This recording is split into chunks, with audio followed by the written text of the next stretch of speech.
Assembly 8:30కి పెట్టడానికి ప్రభుత్వం ముందుకు రాదు, 10కి పెడతారు. పోనీ 10కన్నా అసెంబ్లీ స్టార్ట్ అయిందా? ఏ రోజు కూడా 10 అంటే 10కి స్టార్ట్ కాలే. 10:05, 10:06, 10:10.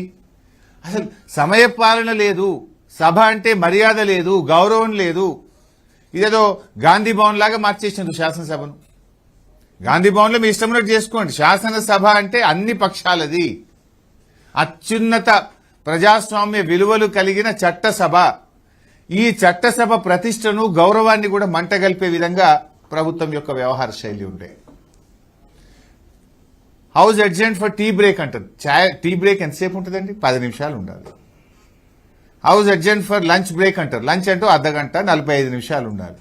ముఖ్యమంత్రి ఢిల్లీకి వెళ్ళి వస్తున్నాడు అని 4 గంటలు మళ్ళీ సభను బెల్లే కొట్టరు. లేదు ఫైనాన్స్ మినిస్టర్ ప్రిపేర్ అయ్యి వస్తారా? అసెంబ్లీలో కూర్చొని ప్రిపేర్ అవుతారా? ఫైనాన్స్ మినిస్టర్ ప్రిపేర్ అవుతుండని టీ బ్రేక్ అంటారు, 3 గంటల దాకా మళ్ళీ బెల్లే కొట్టరు. Is the way of running the house? ఓ రోజు ముఖ్యమంత్రి కేరళ పోతాడు, కేరళకి వెళ్ళి రావాలని ఆపుతారు. ఓ రోజు ఢిల్లీకి వెళ్ళి రావాలని ఆపుతారు. ఒక రోజు ఫైనాన్స్ మినిస్టర్ ప్రిపేర్ కాలేదని ఆపుతారు. ఓ రోజు పెండ్లుందని పోతారు. ఇదా పద్ధతి? అంటే అసలు కనీసము ఎక్కడ కూడా ఒక సమన్వయం లేదు. ప్రభుత్వం ప్రతిపక్షాన్ని సమన్వయం చేసుకొని ప్రతిపక్ష సభ్యులకు ఇన్ఫర్మేషన్ కూడా లేదు. ఒకరోజు నేను బడ్జెట్ మీద మాట్లాడాలి, టీ బ్రేక్ ఇచ్చారు. 12 o'clock టీ బ్రేక్ అన్నారు. ఇంకా 12:15కో 12:30కి స్టార్ట్ అయిద్దని అసెంబ్లీలో కూర్చుంటే 3:30కి బెల్లు కొట్టిండ్రు. అంటే 3:30 గంటలు ఎప్పుడు బెల్లు కొడతారని అన్నం తినకుండా కూర్చోవాలి. అంటే ఎంత సభ మర్యాదలను పూర్తిగా కాలరాసిండ్రు. There is no coordination at all. అంటే కావాలని లేట్ నైట్లు సభ నడిపితే సభ్యులు వెళ్ళిపోతారు, అటెన్షన్ డైవర్షన్ అవుతుంది, ఫోకస్ షిఫ్ట్ అవుతుంది అనేటువంటి ధోరణి. జనరల్గా శాసనసభ జరిగేటప్పుడు ప్రభుత్వ కార్యకలాపాలు పెట్టుకోరు. వీళ్ళు హౌస్ అడ్జెంట్ చేసి ఒక చెక్ ఇచ్చేది ఉందని చెక్ ఇవ్వడానికి 3:30 గంటలు అసెంబ్లీ వాయిదా వేసారు. ఒకరోజు ఎలక్ట్రిసిటీ చెక్ ఇవ్వాలని. Is it the way? అసలు సభ జరిగేటప్పుడే పెట్టుకోవద్దు. అత్యవసరమైతే పెట్టుకుంటే కూడా 5 నిమిషాలు 10 నిమిషాలు టీ బ్రేక్లో 10 నిమిషాలు పూర్తి చేసుకొని రావాలి. 3-3:30 గంటలు చెక్ ఇచ్చే పేరిట సభను వాయిదా వేసి విలువైనటువంటి సమయాన్ని వృధా చేసినారు.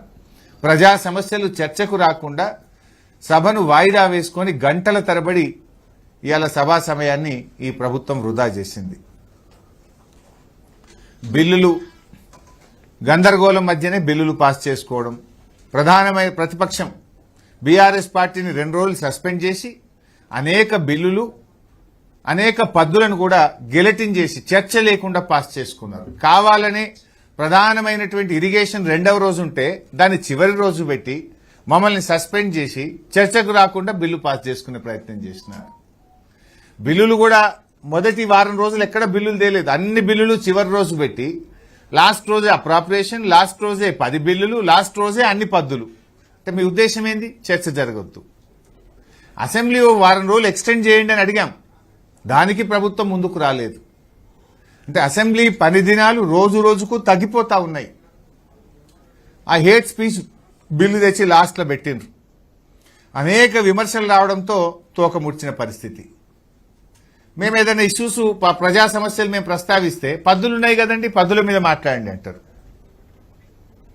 పద్దులుంటే మరి చర్చ జరిగిందా? పద్దులన్నీ లాస్ట్ రోజు పెడితే గెలిటిన్ చేసుకొని పోతుంది.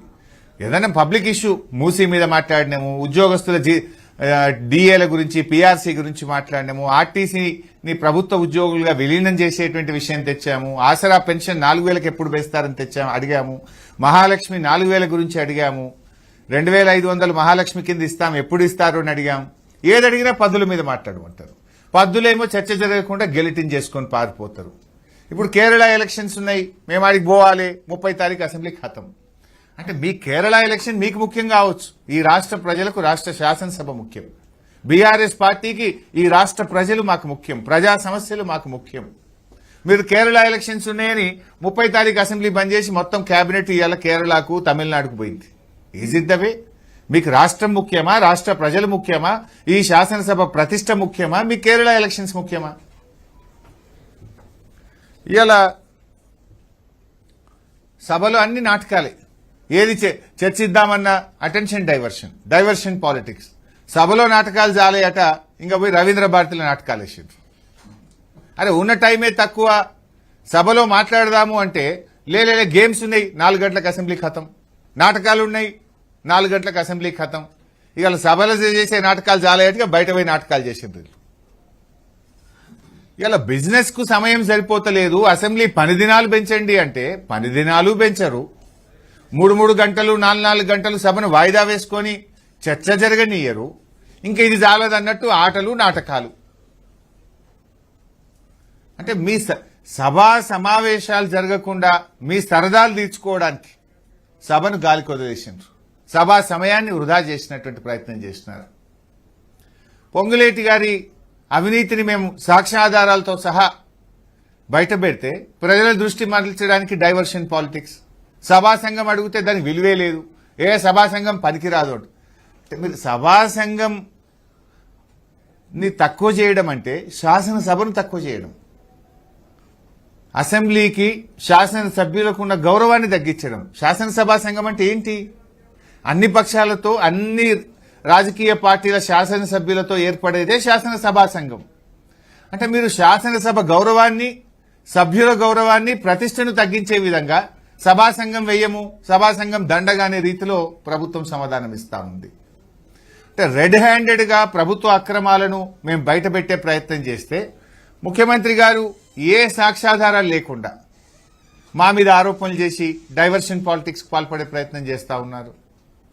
అంటే అవినీతి నుండి మంత్రి గారిని కాపాడడానికి 2 రోజుల పాటు బీఆర్ఎస్ పార్టీ ఎమ్మెల్యేలను సస్పెండ్ చేసి బిల్లులను గెలటిన్ చేసి పాస్ చేసుకొని పోయిండ్రు. అసెంబ్లీ నాటకాలు బయట నాటకాలను నడిపింది 2 రోజులు. మేముంటే వాళ్ళ ఆటలు సాగవని, వాళ్ళను మేము ప్రశ్నిస్తామని మమ్మల్ని సస్పెండ్ చేసినారు.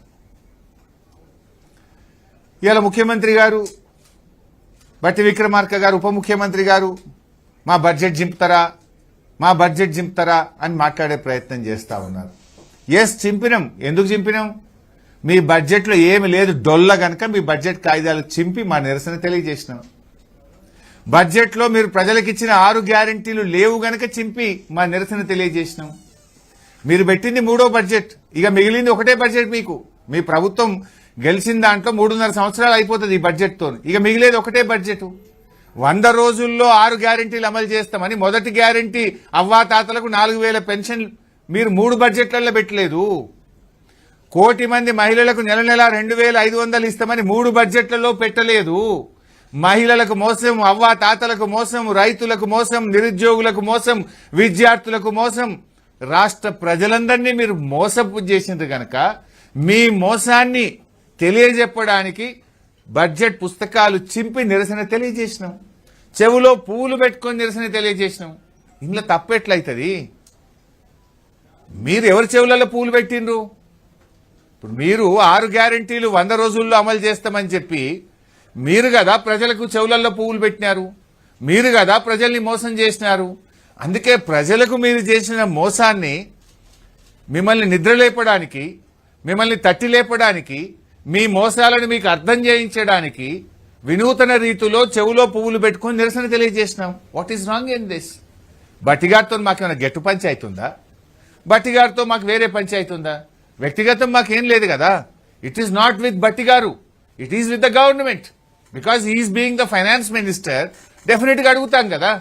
ఆర్థిక మంత్రిగా బడ్జెట్ ను ఆయన ప్రవేశపెట్టినారు కనుక ఈ ప్రభుత్వాన్ని ప్రశ్నిస్తున్నాము, ఆర్థిక మంత్రి గారిని ప్రశ్నిస్తున్నాం తప్ప అది వ్యక్తిగతంగా మేము బట్టి గారిని ప్రశ్నించడం కాదు కదా. It is the fight with the government on behalf of the people of Telangana.